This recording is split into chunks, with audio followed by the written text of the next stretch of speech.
পারমাণবিক বোমা কাজ করে পরমাণু ভেঙে ফেলার মাধ্যমে। সহজ কথায়, একটি ভারী পরমাণুকে, যেমন ইউরেনিয়ামকে, আঘাত করে ভাঙলে প্রচুর তাপ ও শক্তি বেরিয়ে আসে। এই ভাঙন সেকেন্ডের মধ্যে কোটি কোটি পরমাণুতে ছড়িয়ে পড়ে এবং বিশাল বিস্ফোরণ ঘটায়।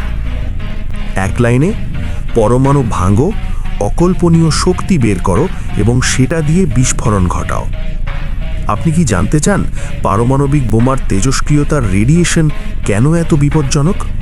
অদ্ভুত শোনালেও একটি পারমাণবিক বোমা ফাটানোর জন্য এর ভেতরে প্রথমে সাধারণ বিস্ফোরক যেমন টিএনটি ফাটানো হয়। এই সাধারণ বিস্ফোরণের প্রচণ্ড চাপে বা ধাক্কায় তেজস্ক্রিয় পরমাণুগুলো সংকুচিত হয় এবং মূল পারমাণবিক বিক্রিয়া শুরু হয়। শক্তির রূপ: বিস্ফোরণের পর যে শক্তি বের হয় তা তিনটি রূপে ধ্বংসযজ্ঞ চালায়। 1. প্রচণ্ড তাপ, যা সব গলিয়ে দেয়। 2.